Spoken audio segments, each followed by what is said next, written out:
Just that. Hello. I've been doing a ton of live streams lately, but it's time for another one because I need to continue what I started the other day. All of my live streams are sequential. I've been getting nagged, much to my chagrin, because remember, if you caught the last live stream, I was talking about certain Joan of Arc memories and the process of awakening. Actually, today is more about the process of awakening.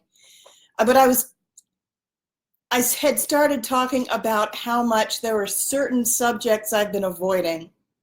And that's true. I've really been avoiding a lot of it. But I've known that there was certain material that needed to be covered for a while. I'm here with still as of yet unnamed snake. He came to me with the name Hercules, but I'm not really loving that name. I need to find him another name, right? Anyway, he's here with me for a little bit. He probably won't stay the entire time. I might put him back in his house, but I always like to start my live streams with more than just me, because I really require an array of living creatures. So it's not just me. At any rate, there's information that still needs to be delivered, and for those of you who don't know this, I may have mentioned it in my other live streams. I have a lot of recurring nightmares. I've been having one recurring nightmare for a really long time, and in this night, it directly relates to the Joan of Arc material. Most of my nightmares, my entire life, relate to Joan of Arc information one way or another. But this particular dream, it seems to be a reminder. Like, we have certain dreams that kind of want us to do something, and this is one of them. It's not something that's trauma-based, like this happened to you, but it's something that I had this dream again last night. I have it probably 3 times a week, and it's always a nightmare. And in this dream, I'm in this apartment, and I have a child's backpack on. It's a small backpack, but it's extremely heavy. It's not a tiny one. It's like a full-size backpack, but it's the size, the straps are made for a child. And it's a white backpack that's related to like the virginity aspect, but it's white background and it's plaid. So there are a lot of crosses. It's extremely dark crosses on a white background, black and purple and red plaid. It's a hideous backpack. And in this dream, I've got this thing on, and it's really restrictive and incredibly heavy, as though it were filled with pennies or change or something just really weighty. And in this dream, I'm in this apartment with this backpack, and I really, really want to take it off. So I kind of take it off, and I open it to see what's inside, but it's full of charred communion wafers. So it definitely relates to Joan of Arc. In the dream, the communion wafers are white, but they all around the exterior, it's got this black. They've all been burned. And in this dream, the backpack is extremely heavy, and there's kind of this thing in the dream where I open it up and I have this like huge amount of regret, and I know I have to do something. I really just want to take the backpack off and put it someplace, but there's no place to put it. And there's also a real feeling of that I don't want anybody to know about it. Like that's a real persistent theme. Like I really wish that nobody knew that I had this thing, but I've got to somehow, I can only take it off by revealing it. There's something that like usually what happens in the dream is I have to put it back. I have to put it back on and carry it because I don't want anybody to see what's in it. So there's a whole thing of like the weight of shame, etc. And that's been a recurring theme of mine for a really long time, where I don't want anybody to know. Even though I've already come forward as Joan of Arc, there's something, I've had a number of dreams. Are you ready to get down? I kind of just want to go crawling, but I'm not ready to let you out on the table yet. Do you think you can just be quietly on my lap for a while? Or on my neck? I had this other dream too, is very similar theme, where I'm in the corner of a house inside, and it's in a shadow that's totally dark where nobody can see me, and I'm hiding in a corner with a ladder. It relates to the ladder of ascension. And in this dream, everybody is wanting a ladder, like they want help with ascension. But I'm afraid in the dream, this goes back probably a year. I haven't had this one in a while, but it was there for a while. I was having this dream a lot, where I was hiding in the corner with a ladder. And you know how there are like, sometimes you have glass doors. There are like 2 glass doors where outside there's a ton of people out there. And as long as I stay in the shadow and nobody can see me, nobody knows that I have the ladder, in my dream I would be safe. But as soon as I didn't want anybody to see me or know that I had the ladder, because they were going to identify me as some sort of a savior figure, which definitely goes back to the Joan of Arc trauma. And in this dream, I'm really terrified to come out of the corner. And I don't want to be seen by anybody who's outside, because they'll see that I have the ladder and they'll mob me. The terrifying part is, it's not that I don't want to share the information, it's that I'm afraid of getting mobbed and having some huge expectation like you're going to carry us. Because that was like the whole savior model. And we have to avoid that. So in the dream, there's a whole other part that I won't go into, but in the dream I wind up going in the kitchen and try to get up the stairs, and the stairway is blocked. So I have no choice. If I want to go outside, somebody else in the dream does something so that if I want to go upstairs myself, I have no choice but to take my ladder up outside in front of everybody and go in through the outside window, in which case they're all going to see that I have the ladder. So that basically takes us to where we are now. The fear has been, I don't want people to know anything else about the Joan of Arc identity. I don't want anyone to see that I've still got this shame and this tremendous amount of grief and a fear of stepping into the role of spiritual teacher. So even though I've been kind of doing it on the live streams anyway, I'm gradually getting more comfortable with it. It's something that I've done reluctantly. And I know that I'm being pressed. There definitely is topical terrain that I've been avoiding, for sure. I mentioned, so all of my live streams are sequential. And if you didn't hear, today's live stream is largely going to be talking about, or referring back to the ones, particularly the last 2. I realized when I listened to yesterday's,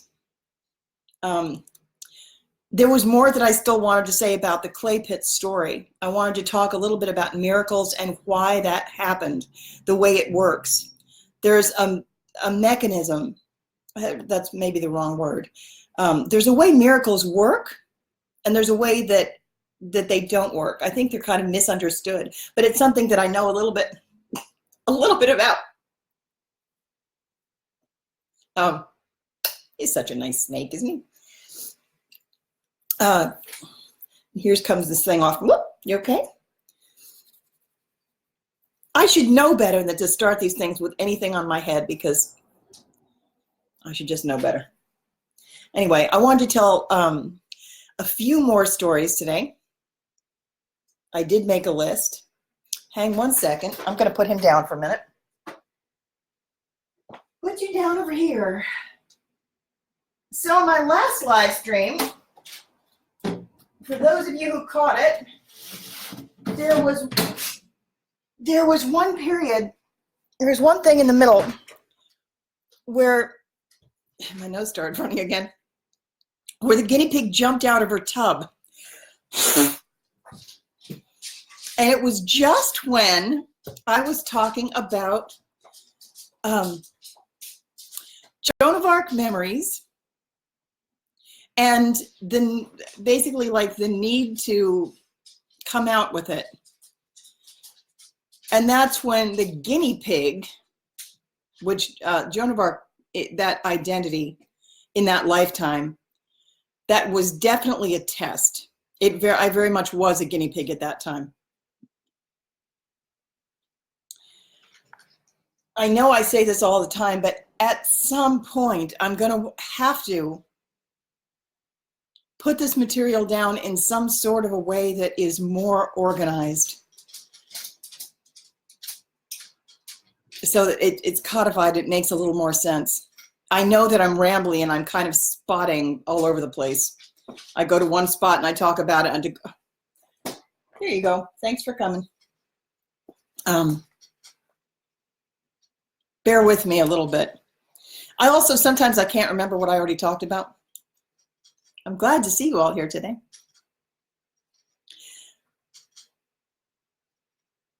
So, okay, so the point is, though, I had the backpack dream again last night, and I've had it the night before that, and it's really pressing me that something needs to be dropped. And I'm also still living in this apartment. This apartment has a lot, and look at the windows too. The windows, all very bright. I know that, yep, there it is. Sorry. Wave of emotion. There is something that needs to be released so that I can put it down. So yesterday, or the last live stream, I had said that somebody out there needs to hear it, which is true. That's definitely true. But there's also something about me that before I can pursue, this is true, before I can pursue a further spiritual teaching that's more pertinent, like more what I want to do, there's this fucking thing that just has got to get off my back. And I feel like I won't be able to leave this apartment. I've been wanting to leave this apartment for a very long time. It's very tied to the Joan of Arc energy. It feels very much like a prison. It's a one-bedroom apartment. It's very singular, but I'm living here with my daughter. She doesn't even have her own bedroom. She's 15, about to be 15, and really needs her own bedroom. It's also, the address is quite symbolic. I live at 1 Sterling Street, and sterling silver is always a symbol of the Joan of Arc identity. There are a whole bunch of things symbolically that it's also the old coffee system park warehouse used to be in this very building. That's interesting too. I won't get into why, but I understand what it means symbolically that I'm still stuck here. So I kept thinking, what can I do? I really want to get out of this building. And it has to do with, it's like when all of this energy is gone, there's a certain body of energy related to the Joan of Arc lifetime. It's an enormous, kind of like trying to digest something fully. I've been working on this now for 7 years, and it's almost gone, but I'm getting strongly pressed by spirit now to spill it.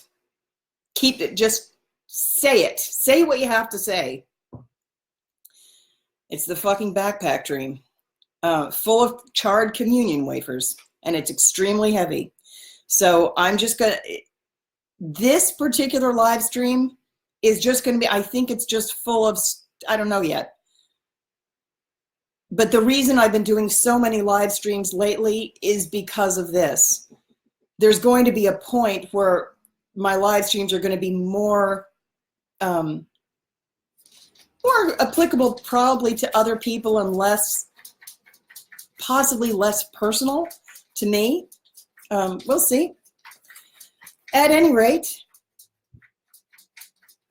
so so I only found out that I had been Joan of Arc in 2013, but there's a process of awakening, and this is why I do think it applies to, or it's pertinent to other people. So one of the things I had said this morning, because Calico was gone and I was wandering around the house, I talk out loud to God too when I'm alone. I'll get messages and I'll be like, fuck you, I don't want to do that. Or something. I'll just speak out loud to God. And often my first response is, well, I don't want to do that. And usually I wind up doing it anyway, whatever it is. Sometimes there's a certain amount of resistance though. And so today I was getting prompted to talk about certain dreams, and sometimes it feels like, well, I might not want, everybody in my psychology or something. It feels a little private. But also I kind of got the feeling like somebody's going to need to hear it because, and more than a few people, it feels like, because I went through this personal process of awakening. And the message that came through this morning was that, well, a lot more people are going to go through these types of experiences. And if you can just be open and vulnerable and transparent, allow them to witness your process, basically, they're not going to feel so strange because you're even stranger. So it's kind of like you can take down a certain amount of fear, conquer a whole bunch of fear. If you can, it kind of like one time I went skinny dipping with a with a whole bunch of pre-adolescent girls, and they're like all body conscious and like wanting to cover up or whatever. And I just remember like stripping and diving into the water, and there's a certain, like after a certain age, we're like, yeah, fuck it. It's all fat anyway. It's all like, I'm made of lava lamp material. Really nothing has a home. And I wound up going skinny dipping, and pretty soon they all took off their clothes and came in too, because they're like, we all feel good now that you're in the water. And I think the process of awakening is a little bit like that. If you can allow yourself to just be raw in front of people, and they're like, nobody knows what the fuck they're doing. It's planetary awakening. And if you've never seen a spirit before, you might be scared shitless the first time it happens to you. But this is what happened to me. And I learned to navigate it, this way. And it's not so bad. It's safe terrain. Kind of like group therapy, only nobody else is talking. So, and I'm going to talk a little bit about certain other people too who were very important in my process of awakening. It's amazing to me how much I blow my nose in these things, because I never blow my nose any other time. But that's really one way you know the energy is running, because it gets very hot as soon as I turn on the camera. And then I don't know why I start out with these things in my head, and I turn on the camera, and all of a sudden it's like, I can't stand it. My head it's just bothering me. So I might even do, I might even do 2 today. For this reason, I have to pick up Calico at 6 o'clock, and then she's going to be gone again at 7:30.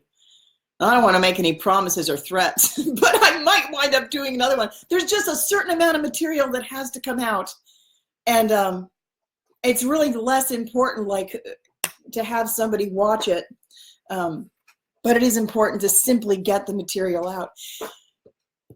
In, I think, 2013, I met the man I'll call my twin, but before I met him, he was a catalyst to my awakening. So twins, me, the whole twin flame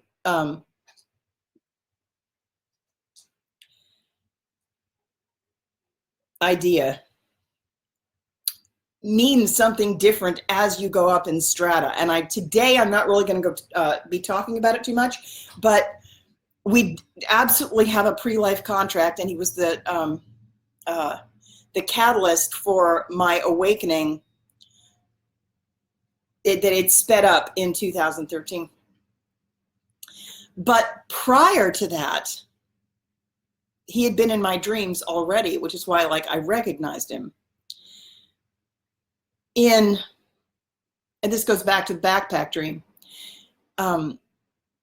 In probably, well, maybe 2011, I had a dream in which I was in my father's house, and that's kind of a reference to, almost like it could be a reference to the church too. Sometimes in dreams, symbolically, things can be more than one thing at a time. I was in my father's house in this dream, in the downstairs bedroom that I used to stay in when I was a child, when I was out there. And in this dream, it's funny, it was very much like the background of this screen now. It was bright white light coming in, very, very bright. And in this dream, the entire room was immaculately white. The floors, the walls, everything. And there was one wall that was all windows, and it was curved like an arc. I didn't know anything about the Joan of Arc lifetime or identity at that time. But there was this bright white light streaming in, and there was a window seat. And in my dream, I was sitting on the window seat, and I was very proud of the fact that it was immaculate.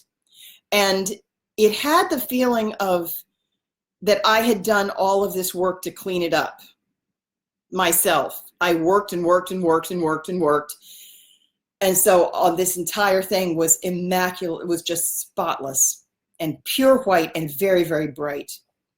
And I was sitting there feeling very pleased over the fact that I had cleaned it all up. And it kind of had the feeling of therapy about it, like you had to do internal work, but I've done it all and it's all cleaned. And in this dream, I looked up into the bathroom in this house. In real life, you go through the bathroom to go out. You step up 2 steps, and in my dream, the bathroom was still there, but there was a shadow. It was kind of not lit, and there was a man in the doorway, in shadow, and he spoke to me telepathically, and he sent this message to me that I needed to look underneath the window bench. Underneath the window bench it was a little bit like cubbies or cabinets, but they were all immaculately clean. There was nothing in them. But he sent me this message that I had to look underneath where I was sitting, and there was something hidden. And so I did. I looked under there, and there was a sliding panel that I had never seen before. It was almost like a secret compartment.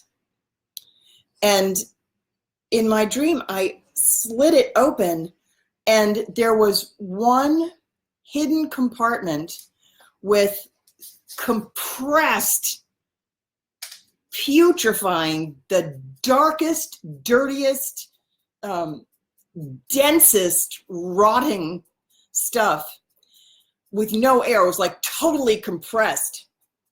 almost like coal, only coal with germs attached. It was just disgusting. This compressed brick of filth. And it was this whole cabinet, and it looked the same as the one that I had just cleaned out that was so clean. And it was like a mirror image. I had cleaned out this side and it was immaculate, but there was a mirror side that was all compressed and dark. And I discovered this thing, and I felt like dread and like a lot of dismay.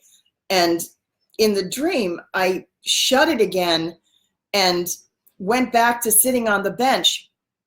And that was another dream that reoccurred a number of times. And then there were a couple of times where he kept talking to me telepathically, telling me that I was going to have to clean this out. And I knew I was dreading it. And then once I met him, his name's Josh Cram. And once I met him, I had that dream again. And he finally kind of stepped out of the shadows, and I saw his face. I'm like, oh, it's him. But I already knew it was him anyway. And he was the one who was like, you've got to clean that part out. Like, it's time. And there was a lot of trauma attached to it. So that has to do with the Joan of Arc lifetime, because until I had been working, it's one of those things where it's like you set yourself up when you have these karmic challenges. I was working on resolving karma from the Joan of Arc lifetime my whole life. There's never been a point where I wasn't working on it. I didn't know what it was. I wasn't consciously aware that I even had this portion of my existence.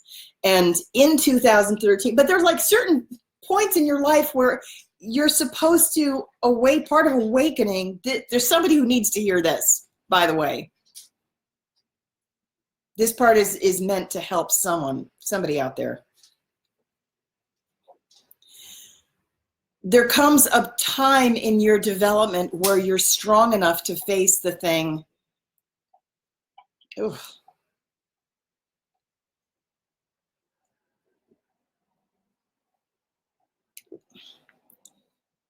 Where it's just time to do it.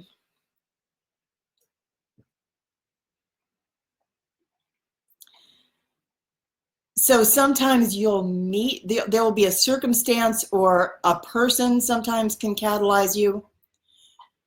By the time I met Josh, and he was kind of the trigger for my awakening, my Kundalini rising, reawakening, because it's been awakened before. I said this the last live stream. I had already been living in Riften for 16 years.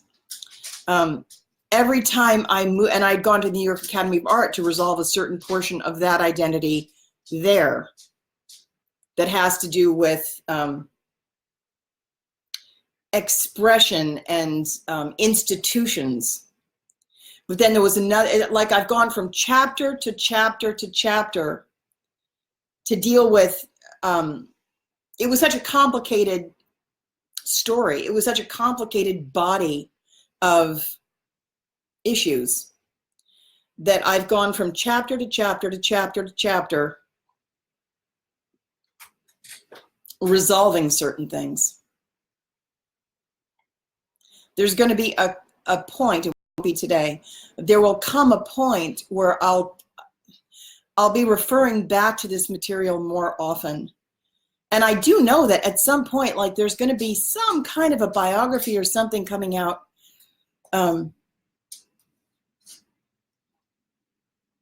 This is coming in now. They say that, yep. Oh, there it is. Sorry. Hang on. The process of normalizing speaking about it because there's so much trauma. It's it's an easier way to approach it. They've been telling me that I needed to write this book since 2013, and I've taken about 6 different stabs at it. And each time you know, with things that you can tell that it's not really flowing. So I know what it feels like when a creative process is actually flowing correctly, and I know that it hasn't been working properly. So some of me just starting the process of talking, it feels a little bit like public therapy in a way, except they tell me that because there's such a large group of people involved in it, it's not just about me. There is something therapeutic. So this was my question. I was like, why the hell does anybody want to hear this? I don't want to talk about it. Why does anybody need to hear it? It seems self-indulgent. It seems too private. It just seems like something I don't want to talk about. And why I was also worried about collective consciousness. One of the things that I was worried about for a long time is that if I write down these stories, or if I say something and I bring certain people up as, you know, examples of some, I'm afraid that collective consciousness is going to, view somebody as a villain. Or Steve Rother was very helpful. One of the things, actually, he was really helpful. For those of you who know Steve Rother of Lightworker,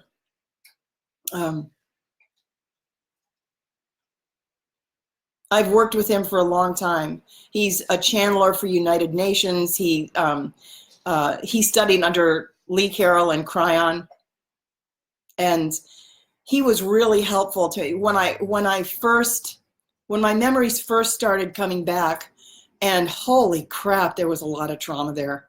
I just wanted it to not be me so badly, because I recognized and remembered that this comes with a job. You're not done yet. And I wanted it to be not true so much. And I kept trying to brush it off, because I know, and it's true, that so many of the time, there's so many other people that say they're Joan of Arc, so it probably isn't me. And I kept saying, it probably isn't me. It probably isn't me. I'm going to talk to Steve Rother, and he's going to tell me that it's not me. I'm going to talk to this person, and they're going to tell me why. They're going to tell me what I already know, that it probably isn't me. And because a lot of times people think that they're famous people, like how many Marie Antoinettes and how many, Napoleons. There are all kinds of people that say that they're this person, and every single expert, Akashic Records reader, or angelic channel, every person I talk to, they're like, no, it's you. And when Steve Rother confirmed it, I cried, like on the spot. I wanted him. I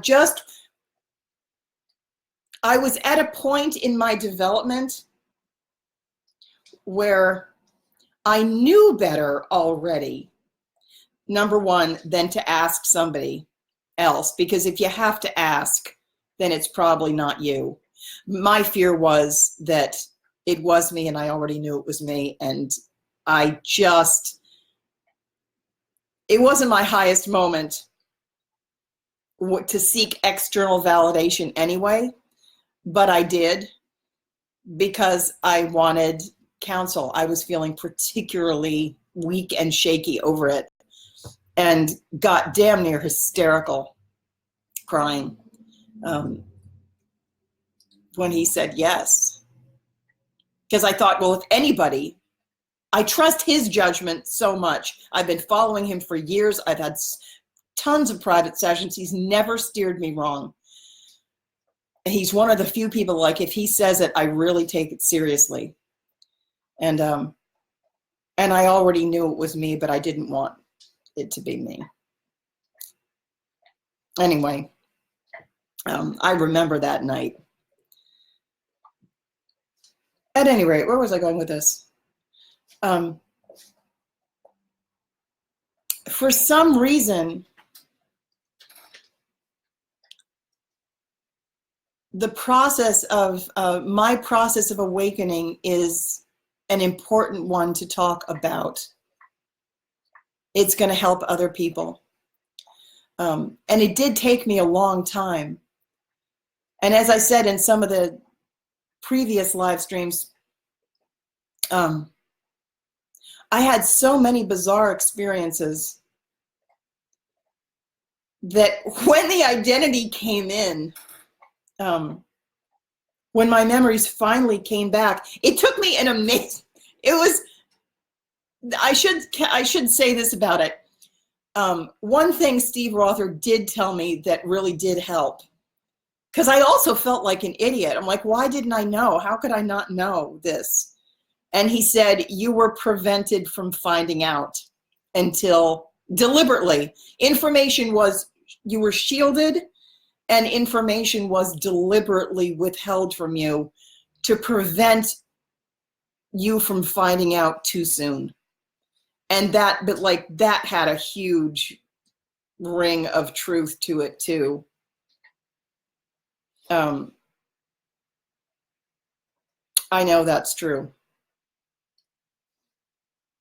And that's one thing, like I've been aware was aware at that time for a really long time that I'm being shielded from something. Like they don't want me to know something. I don't know what they don't want me to know, but they don't want me to know it. And it was only when, I started to say Margaret Donor is an angelic channel. And she's the one in 2013, my friend Zoya gifted me a session with Margaret Donor. And I think I told this story, I won't tell the whole thing over, but I think I told the story one time where we went to see Margaret Donor, and she had asked Zoya to come in too. She said, I don't know why, but I think your friend should come in too. Why don't both of you come in? And now I know it was so that we could have a witness. And she's been doing angelic, she does Akashic Records reading and past life reading for about 25 years.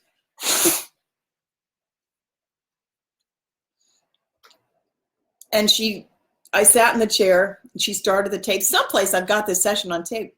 And she closed her eyes, and when she opened her eyes, she was kind of startled. And she said, I've been doing angelic channeling for 25 years, and there's a new angel here that I've never seen before. She said, it's the angel of courage. And then she said, you don't know who you are, but you're going to find out. There's going to be a point where you're going to find out who you are, and it's going to be very traumatic. And then she proceeded to go into some past life where she said that I had gone way ahead of the rest of the army as a child, and I'd gone out like with a little drummer, where I was selected to do this thing where other people thought that it was some kind of a big privilege, but I didn't. And I didn't know why I was sacrificed to be I was the first one killed. But other people seemed to think that it was like some great thing. And I didn't. I mean, I did it. And she said, but you don't know who you are, and you're going to find out. And when you find out, there's going to be a lot of trauma. And I remember thinking at the time, that's a terrible approach. Like, I was an energy healer. I would never tell somebody they were going to be traumatized, because you don't want to set them up for that experience. Nonetheless, I kind of brushed it off at the time. I was like, that's kind of shabby and not very professional. And I really didn't think that much about it. But she said there was a lifetime where you were extremely brave. And I only thought back to it when my memories started to come back. And for some reason, it's so funny, because I didn't now when I look back at it, I was like, oh my God, I really must have been in some potent denial to not make these connections. I still didn't make the connection. Like,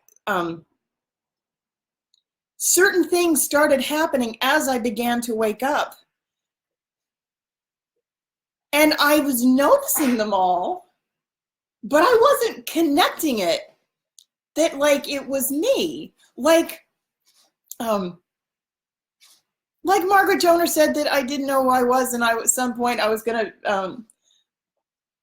be traumatized, and I'd been a child who led an army and went out way in front.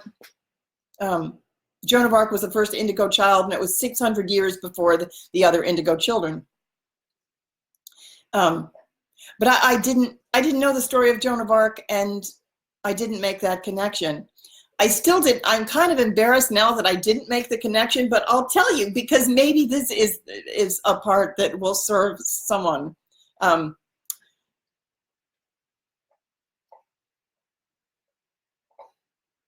We had some, I'm telling this totally out of order too.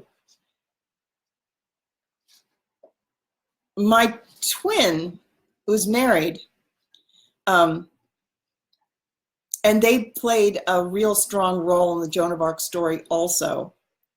So we met these people. My ex-husband, Michael Withall, was the Dauphin, Charles VII, that I put on the throne. He was the King of France, and not a very good king. He's the one who betrayed Joan of Arc. His father, in that lifetime, was Charles VI, who was Charles the Beloved, aka Charles the Mad.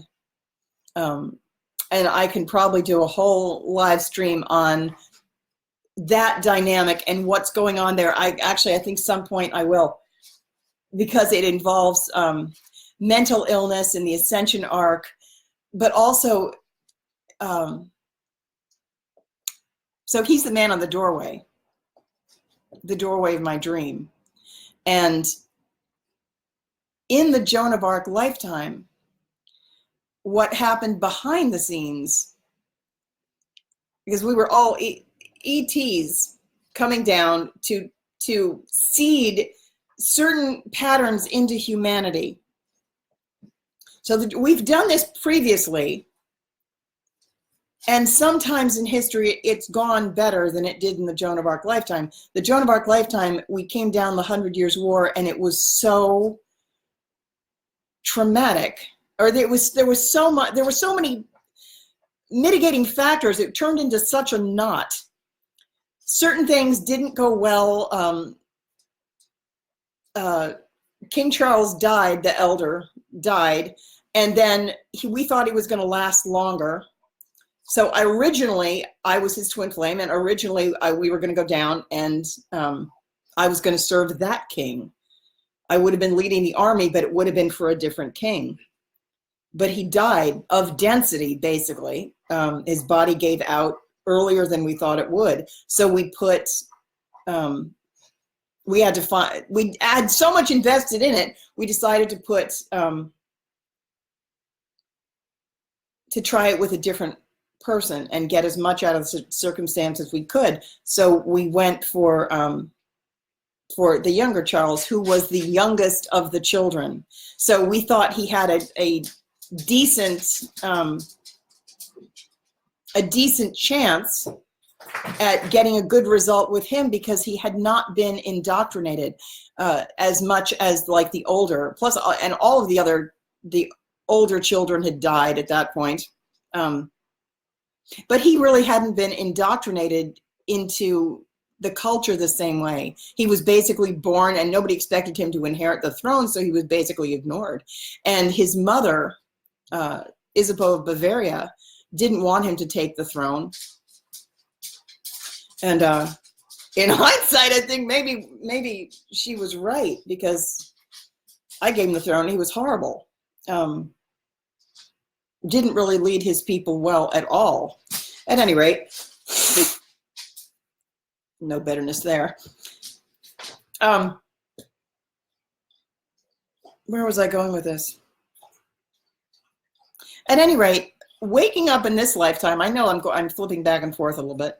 Waking up in this lifetime, I met my twin and his wife.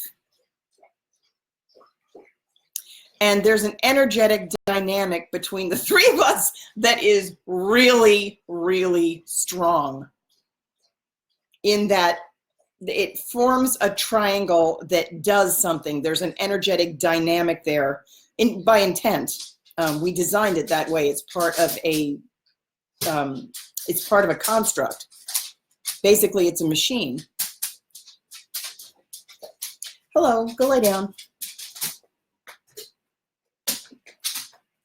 Where was I going with this? But so when I met them, it sparked my Kundalini to go up. Go lay down, please. To start to rise. And it was a very rapid escalation. And you probably know this already, but as your Kundalini rises, with every vertebra by vertebra, there are 33. That corresponds to the 33 levels of Freemasonry. So with every single level that you go up, you're initiated to a new level of awareness. So your Kundalini rising will go all the way up your spine until it reaches the top of your skull, in which case the circuit is complete and you've got full awakening and the drop becomes the ocean. So I said that yesterday, I know. At any rate, while my Kundalini was rising,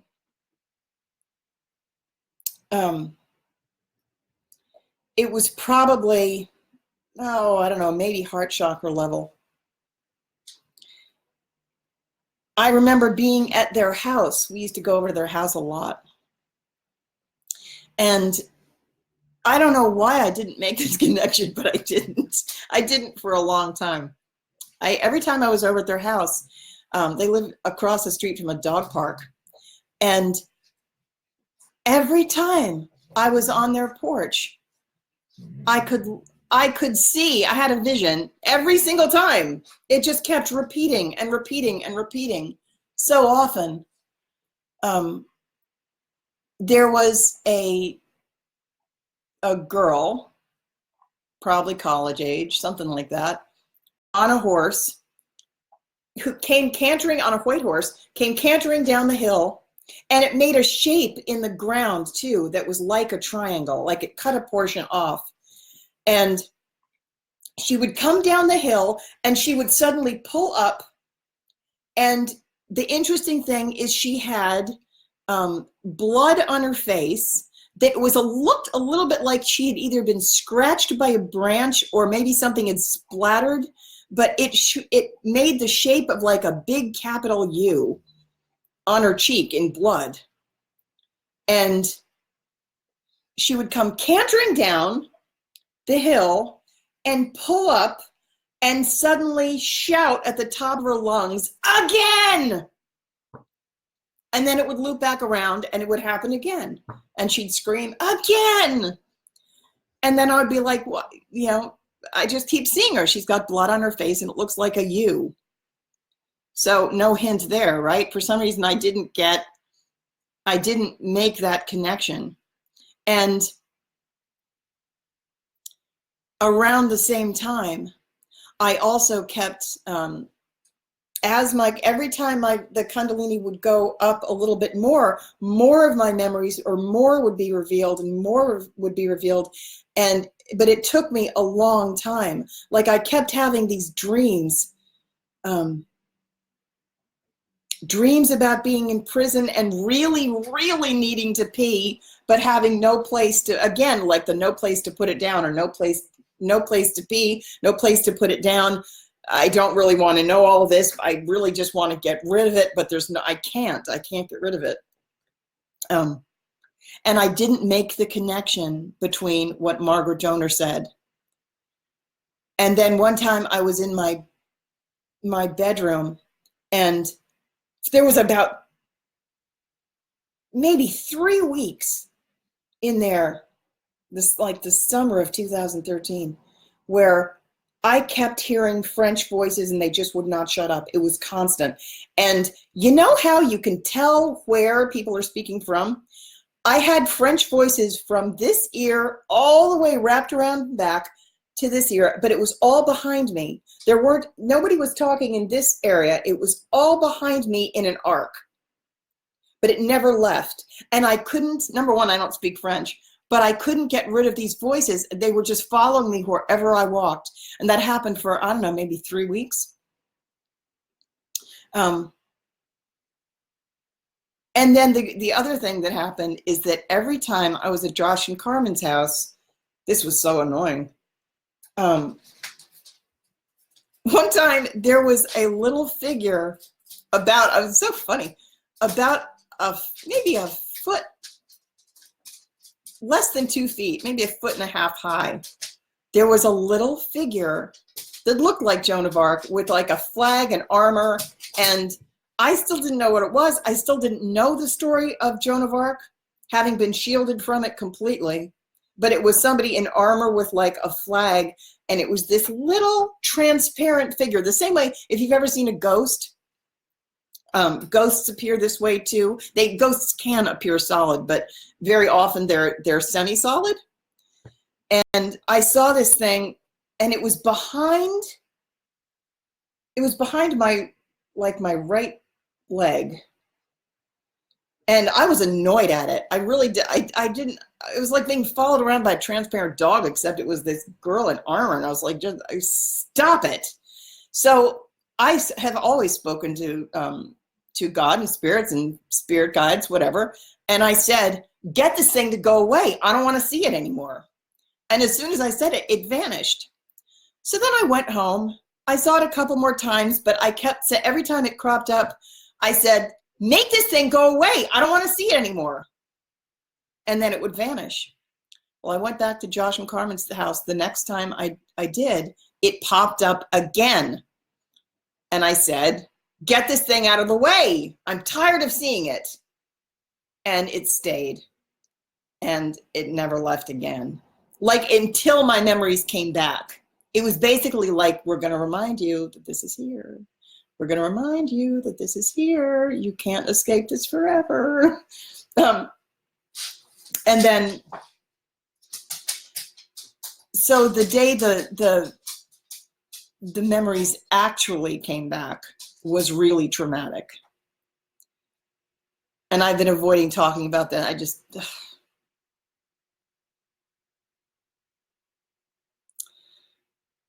I was alone in the house. And I was in what we used to call the dirty room. A little bit like the mud room. There's a window that looks out in the backyard. And at that point, my Kundalini the level of awareness was probably, I think at that point I had the Kundalini full awakening. But even with the Kundalini full awakening, which I will talk about a different time, because that happened, I was at Josh and Carmen's house too. And I thought I'd been hit by lightning, but I knew I hadn't. But that's what it felt like. Maybe I'll talk about that today. At any rate, hang on a minute. Okay, go lay down. I was looking out the window, and again, like the French voices were behind me, and I'd kind of gotten used to them at that point. And I was just kind of idly thinking, but noticing it, like, you know, it's like when God is trying to get something through, but they're going to try to present it as gently as possible. Like I really had that feeling that Margaret Jonah was correct when she's like, they've been shielding you from something for a long time. And when it finally comes back, you're going to be really traumatized. But you're going to find out. And you're going to feel the truth of it. And you're going to suddenly remember. Like, that's the thing. It's not like an external identity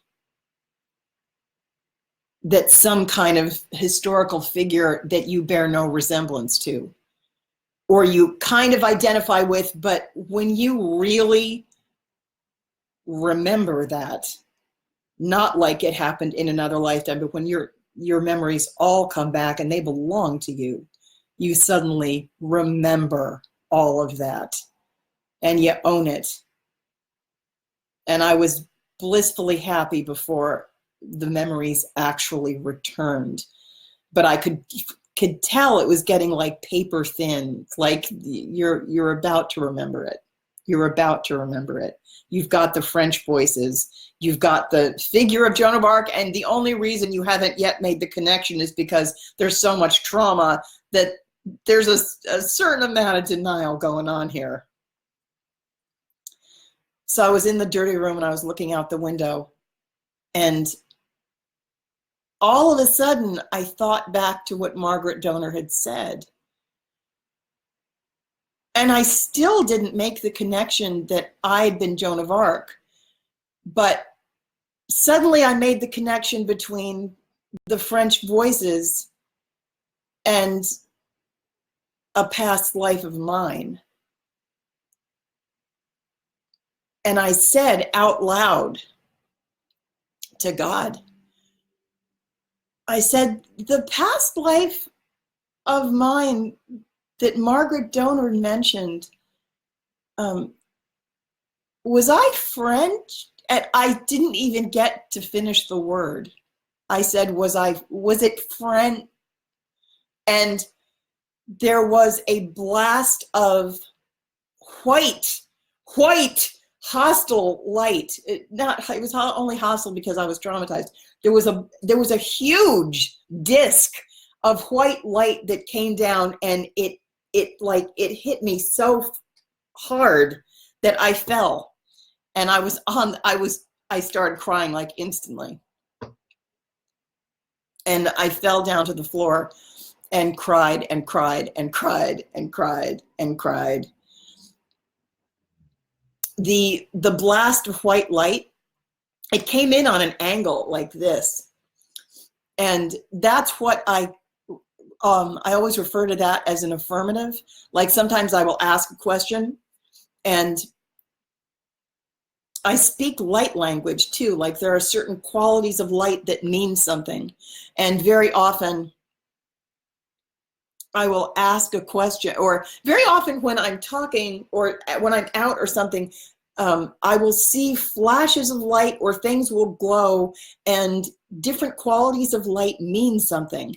Sometimes when people are talking, I will see little flashes of light that kind of cover certain of their words, or there will be a flash of light when they say something. And what that usually means is, pay attention to this. That's important. And it's like a commentary in light about what they're saying. So, for example, I'll get one flash of light that will be resonant, which means like, that's true. What this person is saying, that's true. They're speaking the truth. And then there were other flashes of light, sometimes on objects, that will mean pay attention to this object and where it's located, because we're going to refer back. It's important. We're going to point you back into this direction later. This is important. You're going to need to remember this thing. Or like, look at this color. I know what it means depending on the quality of the light. If it glows, it means one thing. If it's a sharp white kind of light, as opposed to like a yellow light, a sharp white light will be an affirmative. And a big flash of white light is a big yes. And I call that an affirmative.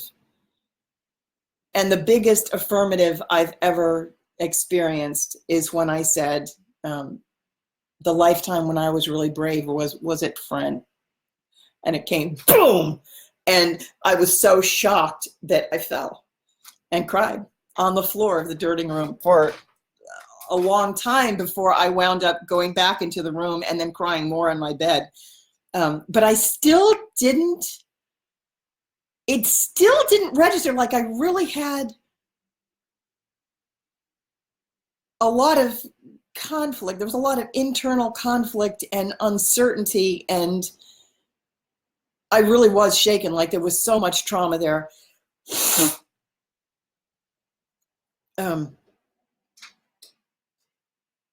And then every day they would talk about it a little bit more and give me like a little bit more information. And there was one point where I had a vision of my kids as baby birds in the woods. And they were being protected by people who were shielding them with the lid of a garbage can. And they told me that I was going to leave the woods completely, and I was going to get my baby birds back, my kids, but I had to leave them where they were. They were going to be safe enough for the time being, but I had something I had to go do, and everybody was going to call me a bad mother. But they said, you're going to take this windy path that leaves the woods entirely, and you're going to go out to the field where it's very, very bright and clear. And they told me that I was going to unplug the entire Joan of Arc hologram, because it is a hologram, but it was also a real experience. So there are so many people in this dynamic. Like I really learned a lot. This is the information that I've been avoiding talking about. And even though it's somewhat disorganized, I think what's going to happen is I'm going to wind up just kind of spilling it verbally in a kind of a haphazard way. And then at some point, I'm going to go back and kind of dissect it and arrange it a little bit in some sort of a, maybe a written format that makes more sense. But there are some things that I'm going to wind up talking about regarding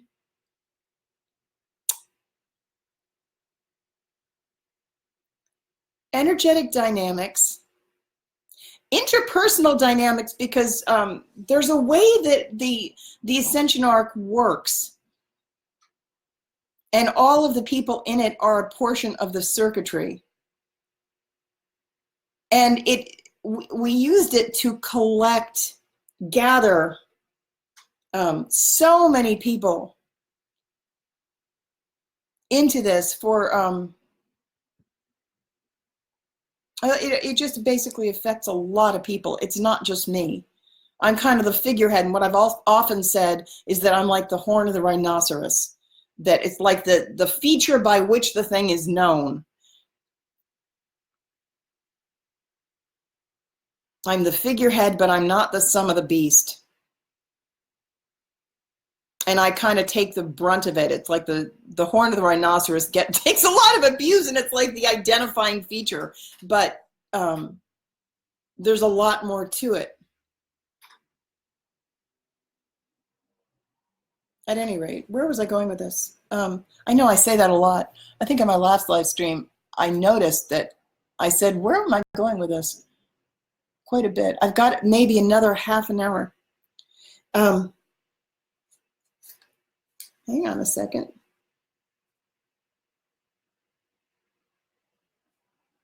Yes. So, I was going to talk about that too. And then I think I'm going to go back and talk about a little bit more about certain people involved. I know I say this all the time, but the information just has to be organized differently, so it's kind of in groupings of things that are together. Hi, Sherry. I did want to, so before I end this live stream though, because I know I have to pick up Calico at 6 o'clock, but for those of you who did not hear the clay pit story, go back and listen to the live stream just prior to this one. I talked about a certain miracle that happened to me in France, in this life, where I was on a bicycle carrying clay, and I got stuck at the bottom of a clay pit. I was carrying clay for somebody that I didn't like. It was an act of service, total service, even though I didn't like this woman at all. And I got an actual miracle. Miracles happen all the time.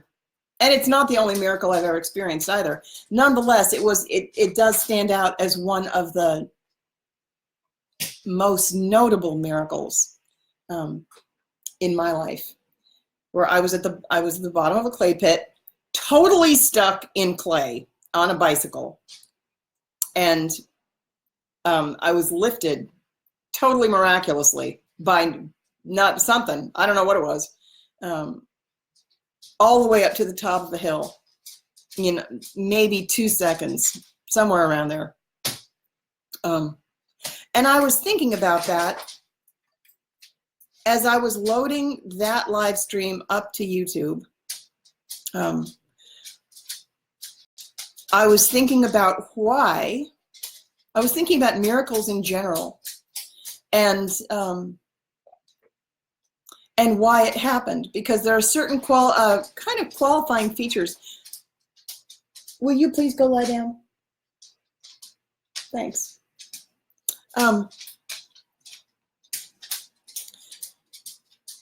You always have to do everything possible that you can do.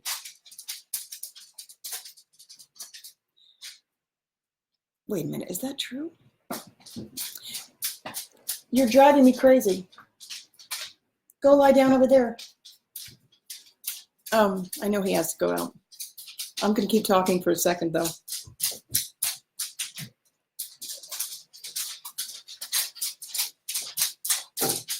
The interesting thing about that clay miracle, though, I was thinking about it, is that I was carrying earth. I was carrying actual clay. And it was a burden that was not mine. The clay didn't belong to me. I had picked it up to help somebody else carry it.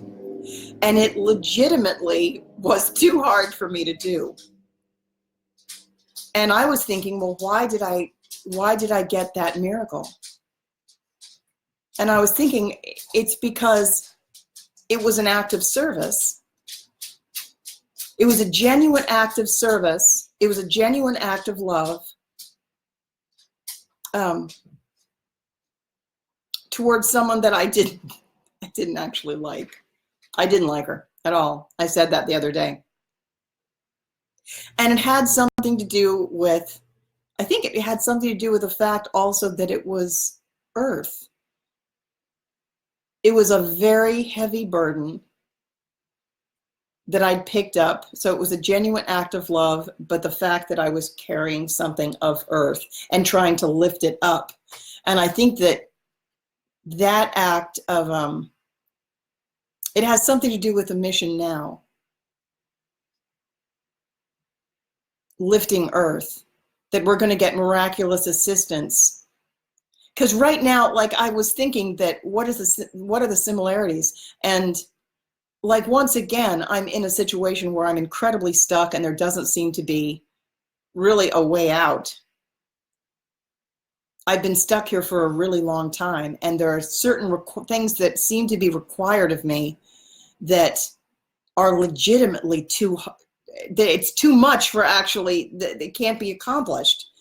So we're going to have to, there is actually a need for divine intervention, which I have called for.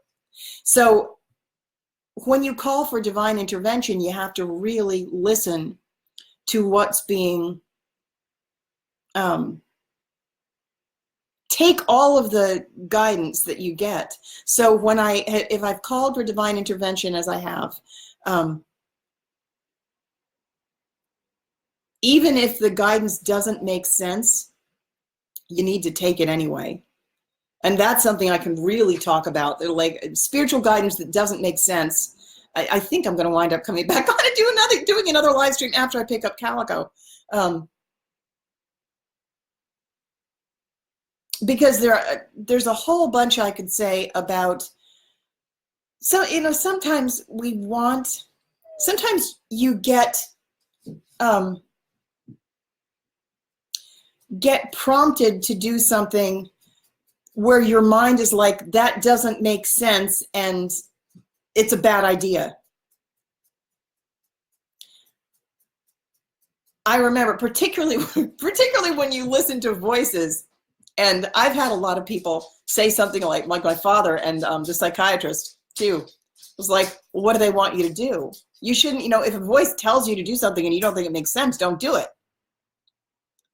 I mean, part of me thinks, okay, but part of me also thinks, I know spiritual guidance when I hear it. And there have been plenty of times in my life where I listened, even though it didn't make sense at all. And, you know, I am glad that it made sense afterward. It didn't make any sense at all. At the time, some of these things made no sense whatsoever. Like it's counterintuitive. Like my guides told me to, I'm not going to tell you the entire story right now, but my guides told me to buy a particular horse once. And I have a background in horses, and I'm like, this is the worst idea I've ever heard in my life. One, I can't afford it. Two, it's a green horse that's untrained. I'm a returning rider. This is not the right horse for me. This makes no sense at all. I definitely should not buy this horse. And over weeks, I kept getting, I recognized spiritual guidance, and they're like, you need to buy this one. And I finally did. And I'm not going to tell you the entire story now, because I'm going to save the story for a time when I talk at length about karma, because I do plan to talk a lot about karma. But it's a longer story. But it became perfectly obvious when all was said and done, I know exactly why they told me that it was that horse and not a different horse. And it did totally make sense. And it was a gift. And I didn't wind up keeping the horse. It's not like spirit is going to, if it's really spiritual guidance and it's your own spirit guides, they're not going to tell you to do something unless there's a really good reason for you. And it turns out it was exactly what I needed. So maybe I'll tell that story later on today. At any rate, the process of awakening, you know, we can, as you go up, you can identify who else is awake, and you can identify the sleepers. There's a big difference between being awake in 3 and being awake in 5 and then being fully awake. It's a little bit like, and your telepathy goes up too. It's a little bit like if you can imagine swimming with your head above water. Let's say there are a whole bunch of people swimming underneath the water, and you stop your swimming and you pick your head up above the water, but like your body is still in the water. Well, your head is awake, and then you can clearly see from that perspective all of the other people who also have their heads above water. And you could have a whole conversation with all the other people who also have their heads above water, and like those are the awake ones. And that's a little bit like the way telepathic conversations work, where I could have a conversation. I remember going to a meeting with somebody one time, and there was another psychic there. And I don't think the person that I was with, actually I think it was Josh Graham, I remember saying, she wants to talk to me. And he kind of snorted like, oh, that's stupid. What do you mean? Well, how would you know? You haven't even talked to her.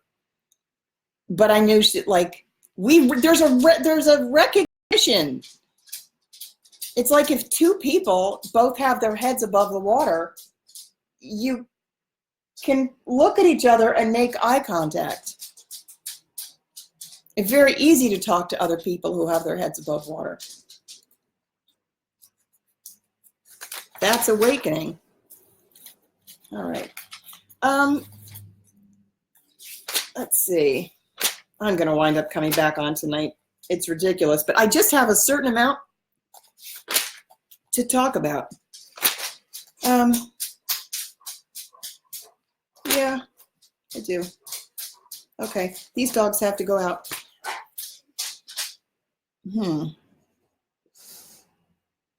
Okay, I think I'm going to come back on. Yeah, I'm going to come back on at maybe 8. 7:30 or 8 o'clock, I'm going to come back on. Do me a favor. Will you just wait a second? If all of you could go to my channel, The Ascension Arc, on YouTube. I'm trying to build my following there. And if any of you would like to either make a donation or book a private session, you can go to my Facebook wall, and I will put the link. There. All right. I love you extra. I'm gonna come back and talk about my frog story. Damn. Okay. Yeah, I'm gonna come back on. All right. I love you. I'll see you in like 2 hours. Bye.